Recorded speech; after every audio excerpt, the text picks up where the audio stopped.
Assalamualaikum warahmatullahi wabarakatuh.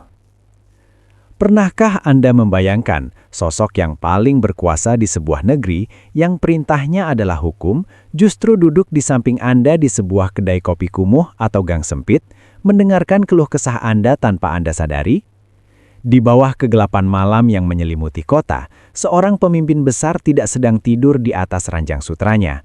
Ia melepas mahkotanya, menanggalkan jubah kebesarannya, dan mengenakan pakaian rakyat jelata yang lusuh. Ia masuk ke lorong-lorong gelap bukan untuk mencari hiburan, melainkan untuk mencari kebenaran yang seringkali disembunyikan oleh para penjilat di istana. Suatu malam, langkah kaki sang raja membawanya ke sebuah gubuk tua milik seorang tukang jahit miskin. Di sana, ia menemukan sesuatu yang lebih dari sekedar kemiskinan. Ia menemukan sebuah ketidakadilan yang sistematis, sebuah pengkhianatan yang dilakukan oleh orang-orang kepercayaannya sendiri. Hanya karena sehelai kain yang rusak, seorang rakyat kecil terancam nyawanya. Namun, sang pejabat tidak tahu bahwa saksi kunci dari kejadian itu adalah rajanya sendiri yang sedang menyamar. Bagaimana cara sang raja mengungkap kebusukan di istananya tanpa membongkar identitas penyamarannya saat itu juga? Apa yang terjadi ketika keadilan datang dari arah yang paling tidak terduga? Inilah kisah tentang ketajaman mata seorang pemimpin, tentang kejujuran seorang rakyat kecil, dan tentang bagaimana sehelai benang bisa membongkar konspirasi besar di dalam kerajaan. Sebuah cerita yang akan mengingatkan kita bahwa sehebat apapun manusia menyembunyikan bangkai, kebenaran akan selalu menemukan jalannya sendiri untuk terungkap. Sahabat beriman yang dirahmati Allah, kepemimpinan adalah amanah yang sangat berat. Dan di hari kiamat kelak, ia bisa menjadi kehinaan kecuali bagi mereka yang menunaikannya dengan benar. Dalam sejarah Islam, kita mengenal tradisi belusukan atau pengawasan langsung yang dilakukan oleh pemimpin besar seperti Khalifah Umar bin Khattab. Namun, kisah yang akan kita bahas kali ini memiliki warna yang sedikit berbeda, penuh dengan intrik dan kebijaksanaan yang tak terduga. Kita akan memasuki sebuah zaman di mana kemegahan istana seringkali menjadi tirai yang menutupi penderitaan rakyat. Banyak pejabat yang merasa aman melakukan kedoliman karena mereka pikir sang raja hanya duduk manis di singgasananya, hanya mendengar laporan-laporan manis dari para menteri. Mereka lupa bahwa mata seorang pemimpin yang adil tidak pernah benar-benar terpejam. Melalui kisah tukang jahit dan raja yang menyamar ini, kita akan belajar tentang pentingnya tabayun atau mengecek kebenaran secara langsung. Kita akan melihat bagaimana kebijaksanaan bisa menyelesaikan masalah tanpa harus menimbulkan kegaduhan di awal. Kisah ini juga menjadi pengingat bagi kita semua, di level manapun kita memimpin, baik itu dalam keluarga, pekerjaan atau masyarakat, bahwa kejujuran adalah mata uang yang paling berharga. Persiapkan diri Anda untuk sebuah perjalanan malam yang penuh rahasia. Kita akan mengikuti langkah sang raja di gang-gang sempit, merasakan kecemasan sang tukang jahit yang jujur, dan menyaksikan bagaimana keadilan ditegakkan dengan cara yang sangat elegan. Mari kita mulai babak pertama dari kisah yang penuh hikmah ini. Kota itu tampak tenang di bawah sinar rembulan yang keperakan. Namun bagi lelaki yang wajahnya bercahaya putih terang ini, ketenangan di permukaan seringkali hanyalah topeng yang menipu. Di dalam istana, ia adalah penguasa tertinggi yang perintahnya tak terbantahkan. Namun malam ini, ia telah menanggalkan segala atribut kemuliaannya. Ia mengenakan jubah kasar dari bahan wol murah yang sudah pudar warnanya, melilitkan kain lusuh di kepalanya, dan melangkah keluar melalui pintu kecil di belakang taman istana yang hanya diketahui olehnya. Langkahnya mantap namun ringan, menyusuri pasar yang sudah tutup, melewati toko-toko kayu dan rempah yang aromanya masih tertinggal di udara malam. Ia berjalan bukan sebagai raja, melainkan sebagai seorang musafir bernama Ahmad. Di tengah perjalanan, langkahnya terhenti di sebuah sudut kota yang paling kumuh, tempat di mana selokan berbau menyengat dan rumah-rumah hanya terbuat dari papan kayu yang rapuh. Di sana, ia mendengar suara yang sangat menyayat hati. Suara isak tangis seorang pria tua yang mencoba meredam suaranya agar tidak terdengar tetangga. Lelaki bercahaya itu mendekati sebuah gubuk kecil. Melalui celah dinding kayu yang renggang, ia melihat seorang pria tua duduk bersimpuh di lantai tanah. Di depannya, tergeletak sehelai kain sutra berwarna biru laut yang sangat mahal. Namun di bagian tengahnya terdapat sobekan besar yang kasar. Lelaki bercahaya itu mengetuk pintu kayu yang sudah lapuk tersebut dengan perlahan. "Siapa di sana?" Suara pria tua itu terdengar gemetar dan penuh ketakutan. Seolah-olah setiap ketukan pintu adalah kabar buruk baginya. "Hanya seorang musafir yang haus dan butuh seteguk air untuk melanjutkan perjalanan," jawab lelaki bercahaya itu dengan nada suara yang rendah dan menenangkan. Pintu terbuka sedikit. Pria tua itu, seorang tukang jahit, memandang tamunya. Ia tidak bisa melihat wajah sang musafir karena tertutup oleh cahaya putih yang lembut namun menyilaukan, yang ia kira hanyalah pantulan cahaya bulan yang aneh.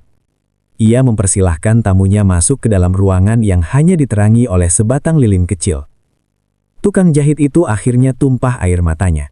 Ia menceritakan bahwa kain sutra itu milik seorang pejabat tinggi istana. "Mereka datang sore tadi," bisiknya dengan suara serak.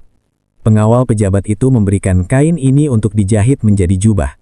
Tapi sebelum aku menyentuhnya, salah satu pengawal sengaja menginjak dan menariknya hingga sobek. Mereka lalu berteriak bahwa aku telah merusak harta negara. Mereka mengancam, jika besok pagi kain sutra ini tidak kembali utuh, rumahku ini akan disita dan aku akan dijebloskan ke penjara bawah tanah." Lelaki bercahaya itu terdiam. Hatinya mendidih. Ia mengenal pejabat yang dimaksud. Seorang menteri yang selalu bermuka manis di hadapannya dan selalu melaporkan bahwa rakyat hidup makmur dan bahagia. Ternyata, di balik tembok istana yang megah, ada serigala yang sedang memangsa domba-domba kecilnya. Ia menatap kain sutra itu, lalu menatap tangan si tukang jahit yang gemetar. Kejahatan ini tidak bisa dibiarkan. Lelaki bercahaya itu duduk di kursi kayu yang reyot, memperhatikan kain sutra biru yang rusak tersebut. Ia adalah seorang pemimpin yang tidak hanya cerdas dalam berpolitik, tetapi juga memiliki ketajaman rasa. Ia mendekati meja jahit dan menyentuh serat sutranya. Ia tahu, kain ini tidak rusak karena ketidaksengajaan. Bekas tarikannya menunjukkan tenaga yang besar, sengaja dirusak untuk menghancurkan hidup si tukang jahit. "Jangan menangis, orang tua," ucap lelaki bercahaya itu sambil mengambil jarum dan benang perak dari kantong tersembunyi di balik jubah lusuhnya. "Tuhan tidak pernah tidur. Malam ini, biarkan aku membantumu. Aku memiliki sedikit keahlian dalam menyambung apa yang terputus." Si tukang jahit tertegun. Ia melihat tangan musafir itu bergerak dengan kecepatan dan keanggunan yang tidak masuk akal. Setiap tusukan jarum seolah menari di atas kain. Sambil bekerja, lelaki bercahaya itu terus memancing informasi. "Apakah pejabat ini sering melakukannya?"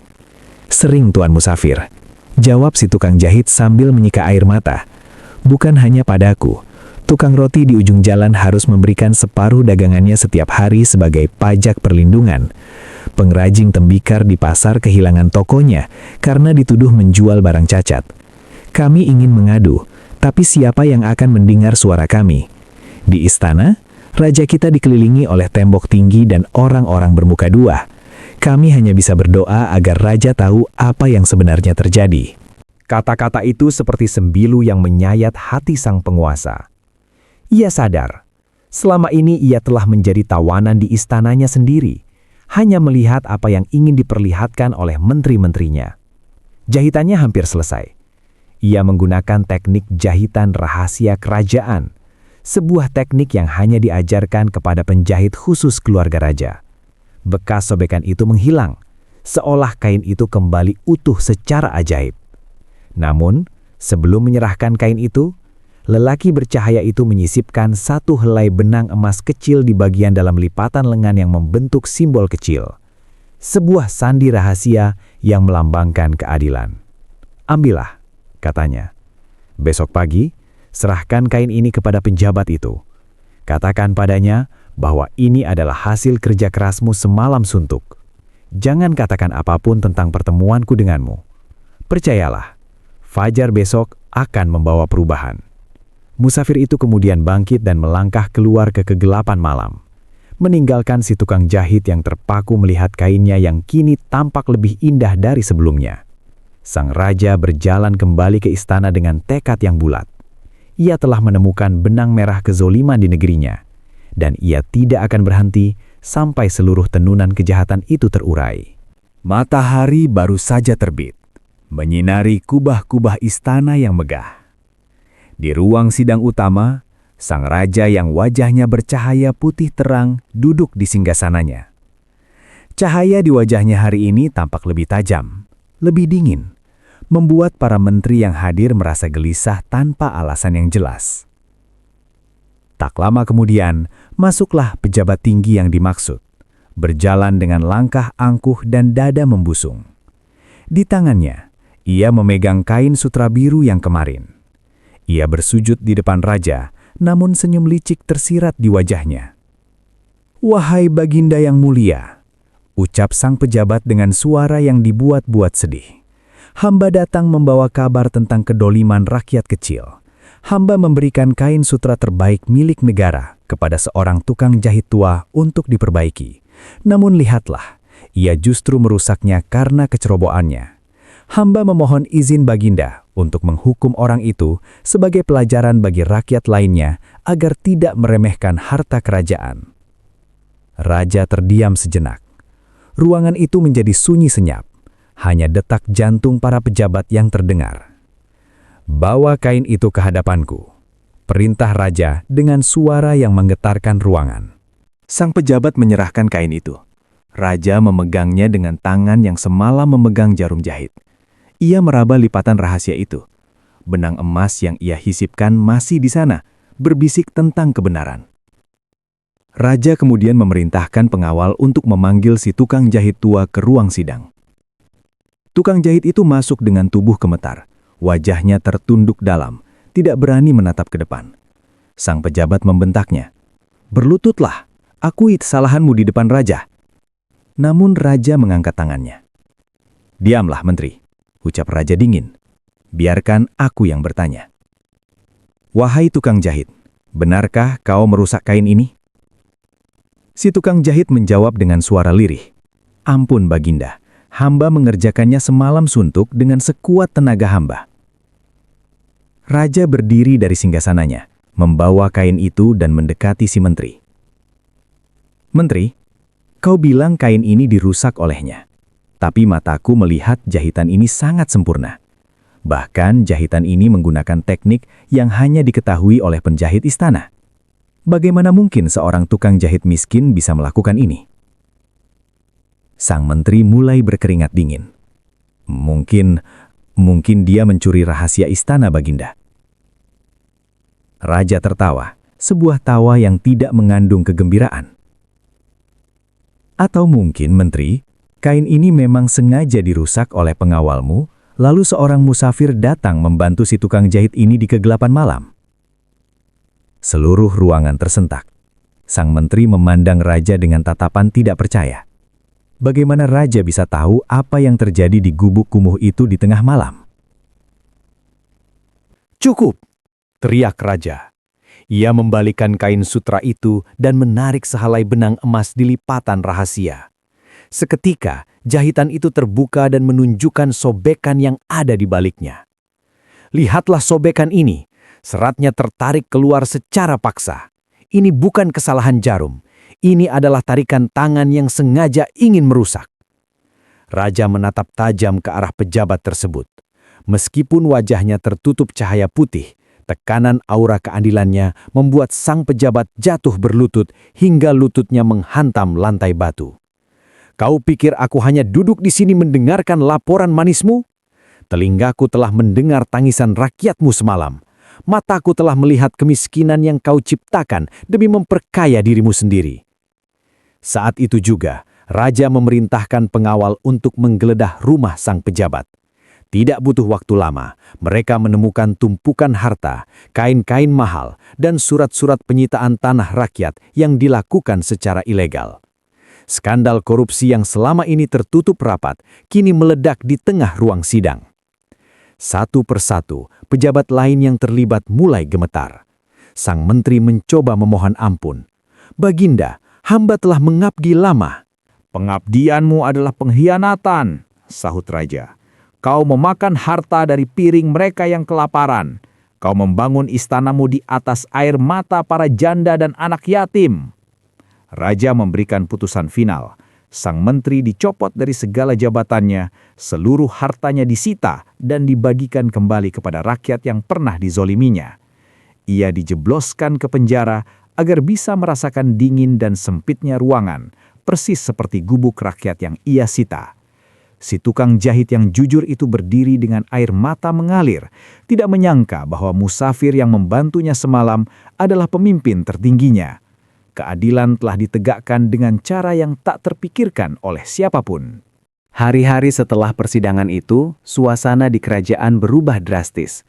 Berita tentang raja yang wajahnya bercahaya turun langsung ke gubuk rakyat, menyebar seperti api di musim kering. Rakyat kini tidak lagi takut untuk berbicara. Mereka tahu bahwa di balik dinding istana yang tebal, ada hati yang senantiasa mendengarkan. Sang raja kini memiliki kebiasaan baru. Setiap minggu, ia akan menghilang dari istana dan kembali dalam penyamaran. Ia menyadari bahwa laporan tertulis bisa dipalsukan, senyum menteri bisa dibuat-buat, tapi penderitaan rakyat tidak pernah bisa berbohong. Ia menjadi pemimpin yang kakinya menginjak bumi, namun hatinya terpaut pada langit. Tukang jahit tua itu kini menjadi penjahit resmi istana, namun ia tetap tinggal di lingkungan lamanya untuk menjadi jembatan bagi rakyat kecil lainnya. Ia selalu bercerita kepada setiap orang tentang musafir bercahaya yang datang di malam tergelapnya. Cerita itu menjadi legenda yang menjaga integritas para pejabat lainnya. Mereka kini takut berbuat zalim, karena mereka tidak pernah tahu apakah musafir, tukang kayu, atau pengemis yang mereka temui di jalan adalah raja mereka sendiri yang sedang menguji hati mereka. Keadilan kini bukan lagi sekadar slogan di atas kertas, melainkan cahaya yang menerangi setiap sudut kota. Sang raja berdiri di balkon istananya saat fajar menyingsing, memandang negerinya yang kini mulai pulih. Ia sadar bahwa tugasnya sebagai pemimpin belum selesai, namun satu benang kebenaran telah berhasil ia tarik, dan ia akan terus menenun keadilan itu sampai akhir hayatnya. Kerajaan itu kini bukan hanya megah karena emasnya, tapi mulia karena kejujurannya.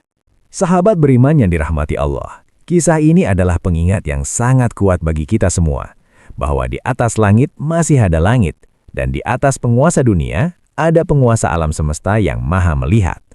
Kezoliman mungkin bisa bersembunyi di balik jabatan, harta, dan pengaruh, namun ia tidak akan pernah bisa bersembunyi dari takdir kebenaran. Mari kita ambil hikmah dari sang raja yang mau merendahkan hatinya untuk mendengar, dan si tukang jahit yang tetap jujur meski dalam keadaan terjepit. Keberanian untuk mencari kebenaran dan kesabaran dalam menghadapi ujian adalah kombinasi yang akan selalu mengundang pertolongan Allah. Terima kasih telah menemani perjalanan narasi ini. Semoga kisah ini menjadi cermin bagi kita untuk selalu menjaga amanah, sekecil apapun itu. Jangan lupa untuk mendukung channel ini dengan klik like, subscribe, dan nyalakan lonceng notifikasi agar tidak ketinggalan kisah-kisah penuh hikmah lainnya. Tulis pendapatmu di kolom komentar. Apa yang akan kamu lakukan jika menjadi sang raja? Wassalamualaikum warahmatullahi wabarakatuh.